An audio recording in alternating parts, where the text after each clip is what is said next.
Broadcasting from the basement of La Penta, it's WICR. Good afternoon. Welcome back to Today with Matt and Dave. This is the last day in March 31st. Can't believe it. And now we're going to bring in a special guest, Dr. Zano of the Political Science Department here at Iona College, to discuss the race for the White House. As we all know, it's definitely, it's been heating up for quite some time now. So just to give you a little background on Dr. Zano, she's a graduate of the University of Connecticut at Storesby, and that's where she got her bachelor's. MPO at the University of Connecticut, Roper Center for Public Opinion Research, master's at the University of Massachusetts at Amherst, PhD from University of Massachusetts at Amherst. She's the director of the Media, Politics, and Society minor here at Iona. She frequently appears on many news networks, including CBS This Morning, Fox and Friends, WCBS TV, WNBC, WLNY, TV 1055, and News 12 here in Westchester. She's also had published many her work in many newspapers, including the Washington Post, Newsday, and the Journal News. Quite impressive indeed. And welcome, Dr. Zano. Thank you very much. It was quite an introduction. So I think the first thing we should start with is Donald Trump's comments regarding abortion that they've been talking about the past few days. As you know, he speaks what he wants to speak. He speaks his mind and doesn't his care mind. what your reaction is to it. He doesn't have much of a filter. Is probably a good word. Tell me what you think of that. Well, I think this may be one case where Donald Trump does care a little bit about how that came out, because we saw him quickly in his campaign try to backtrack. Right. Just to give people context, I'm sure they've heard about it, but if they haven't, he was taping a town hall at MSNBC yesterday with Chris Matthews, and Chris Matthews asked him some pretty tough questions, and among those questions had to do with the fact that if he does indeed want to make abortion illegal, should the women who are on the receiving end of those abortions, should they be held accountable? Should they be fined or jailed if they were found to have had an abortion? And Donald Trump answered, yes, they should. Chris Matthews then followed up by talking about what the punishment should be. Should they be put in jail for 10 years? Should they be fined? And whether the gentleman who contributed to the pregnancy should be held accountable. And he said no. And so the interview was pretty tough. And of course, immediately after taping, MSNBC, as media outlets do, released a transcript and released some snippets. And that created this firestorm of controversy. And Donald Trump heard about it not just from people who are pro-choice, but from people who are pro-life, for whom that kind of position has never been palatable. He heard about it from conservatives, and he heard about it from liberals, Democrats, and all of his Republican opponents. And in the end, we should say he did release 3 statements saying that he does not support holding women accountable, that the people who, in fact, perform the abortions should be held accountable, but not the women, that they are deserving of empathy. And it was probably a little bit, too late for that, though, because the firestorm was already created. Yeah, I mean, in my opinion, the damage was done already, Damage was done, and real damage for the Republican Party, right. Because they are very concerned that this is another nail in the coffin of their ability to attract the female vote, which is very important because women tend to get out to vote more than men in larger numbers, and they have struggled with attracting the female vote in the past, certainly in 2012. This was one of the things in the aftermath of their loss in 2012 that they said they have to do a better job of appealing to women. And these kinds of statements and these kinds of missteps on the part of one of their leading candidates certainly makes that more difficult. So you saw many, many Republicans trying to walk away from those comments. Another thing that has been discussed in the past is John Kasich and his chances of beating Hillary Clinton. There's a lot of speculation on, he has the best chance of beating Hillary Clinton. Does Donald Trump? Does Ted Cruz? But I don't know what to think about that. What do you think? I mean, I do like Kasich. I just felt it's too late for him in this debate, in this whole thing. I was from back in when I first watched my first debate back in, was it July or June? Long time ago. And I was like, and I was listening to this. And this was when they had 15 people up there, and I was listening to this guy John Kasich. I was like, I'm like, this guy isn't that bad. And if, in my opinion, you look at all the candidates that are there, if you had to really look at them and think about who would be the best in the White House, I have to say Kasich comes off as the only one I could see that would actually run this country somewhat effective. It's funny, you have all these great people and brilliant people that could run the country, but then we have this lot of people who are actually running for it. And I don't know, I just think it's we got blessed with a great group. It's more of an entertainment. I swear the ratings more people have to watch these debates this year than any other election year. Right. And he's been trailing in many states. The delegate count is not good. I mean, he's not going to hit it. Yeah. What do you think? Yeah, I mean, John Kasich said the other day that he is the only one who can beat Hillary Clinton, but of course, what else would he say? He does have some polls on his side. The head-to-heads do show that he could beat Hillary Clinton in some cases by 11 percentage points. But again, it's a little bit early for head-to-heads. And you're right. He's only won one state, his home state of Ohio, where he is governor. And he has the lowest delegate count out of all three. In fact, he has fewer delegates than Marco Rubio, who has dropped out.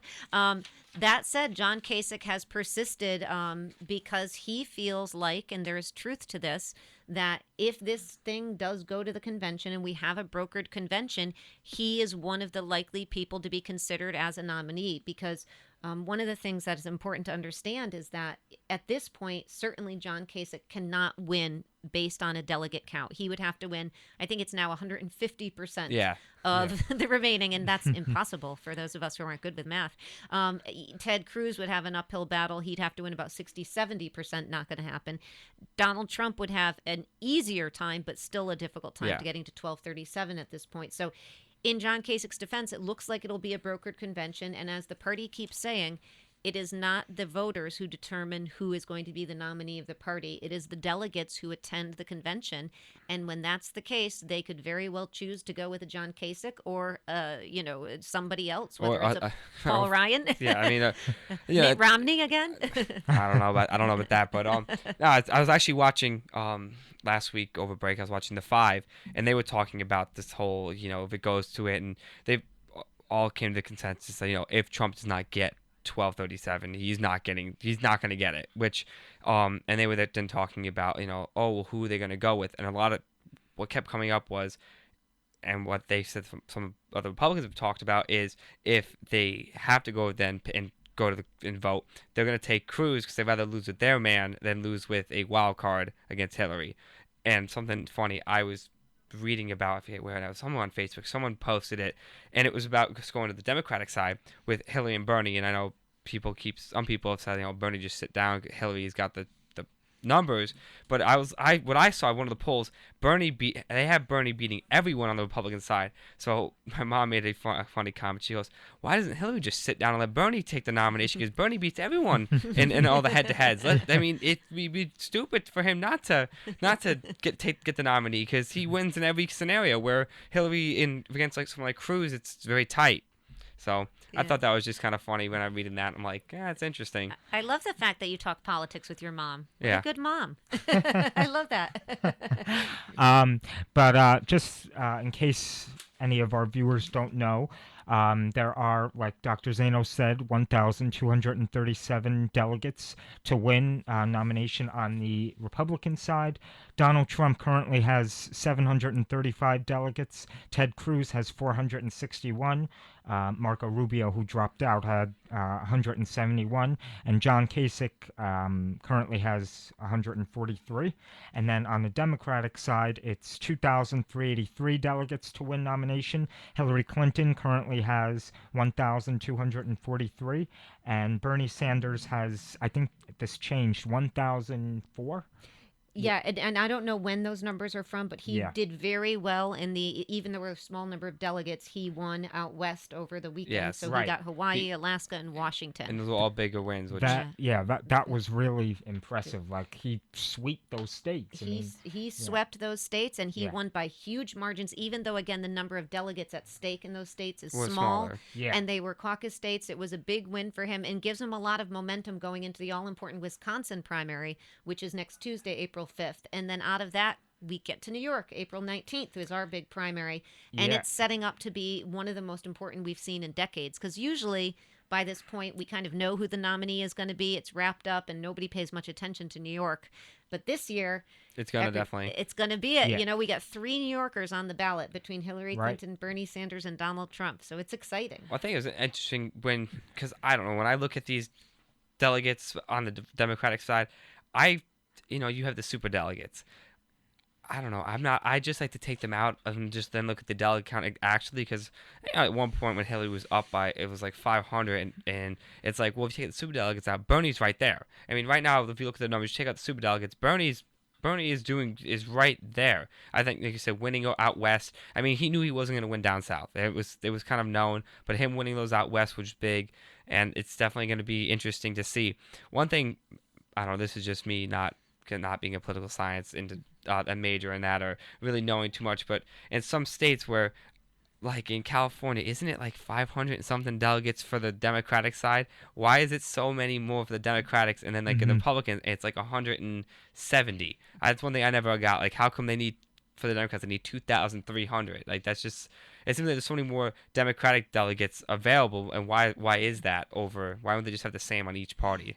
Because the parties and the state parties and the parties themselves dictate this process. So Okay. this is I think it's important to keep in mind that parties are private organizations. They obviously are controlled to a good extent by state law, but they do have their ability to make the rules and change the rules accordingly. And that's, as you look at the Republican convention coming up, which could be pretty contentious in July in Cleveland, they will be making the rules even a week before that convention, because this is a private organization. And I think, it's hard to understand, I think, because we're asked to go out and vote in the primaries, why our votes don't matter more. But they don't matter as much because, again, we are voting for delegates who will go to a convention and cast their ballots. And you mentioned the super delegates. Republicans don't have super delegates. Democrats do.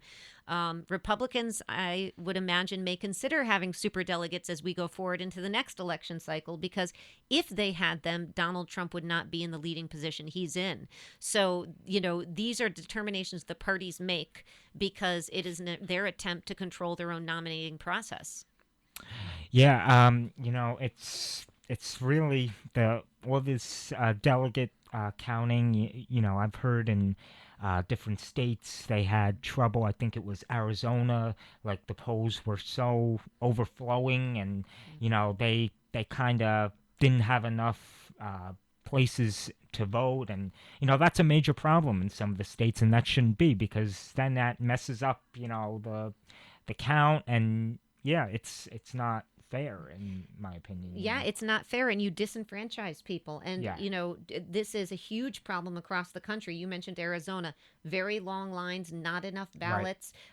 People were disenfranchised, which means they simply lost their ability to have their vote and their voice, their vote counted, their voice heard. And you can look in many states, and just because we're in New York, I will mention New York.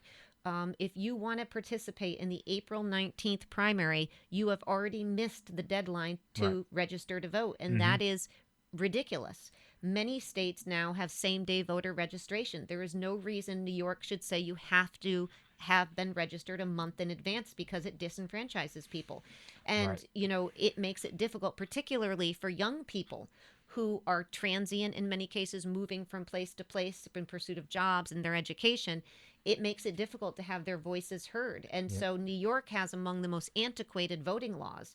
A state like Oregon allows mail-in ballots. They have a participation rate that is astronomical compared to ours in New York, which has amongst the lowest participation rates, because we make voting much, much tougher than it ever needed to be. So those are the kinds of things people have to think about as they go out to cast their ballot for somebody. Is this somebody who is going to make sure that our voices are heard? Because at this point, many states are making it tougher to vote and participate. They're not making it easier, and that's exactly the wrong direction we should be going in. Yeah, I mean, another thing is the voter ID laws. How in some states they have them, and some they don't. I've voted in a few elections since I was registered to vote, and I had my driver's license out. I was ready to give that when I was putting my signature down, and then when they didn't ask for it, I was just shocked. I mean, I think every state should at least ask for a driver's license, a passport, to know that the person who's voting is that actual person that they say they are. I mean, what's your take on that? Yeah, so you can go in, you're voting in New York, and you can go in, and all you have to do is sign the Right. big book. They do not ask for identification, and you are allowed to cast your ballot. Just to play the devil's advocate here, when you do ask for voter IDs, what tends to happen is that you tend to decrease turnout and participation. And so that's always the concern. And so that's why people, this has long been a debate. If I have to have a library card to take out a book, why don't I have to have an ID or something to vote? But the flip side of that is, is there really the reason that you would do that is because there would be fraud at the polling place because somebody would be voting for as somebody else. But there haven't been as many documented cases of fraud in that way that would justify, which is what the counter argument is, that would justify making it more difficult for people who don't drive and don't have IDs to vote. Yeah. But many countries around the world do have voter IDs, and these are IDs that they have that they are given to everybody, and you use those to vote amongst other things. So it's certainly not unheard of.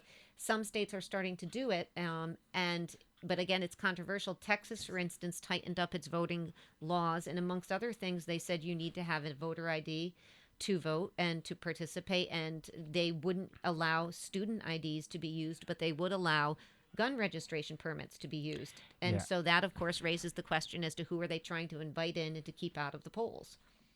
All right. Well, we have to take a short break, and when we come back, we'll be discussing more on 2016. So stay with us. We'll be right back.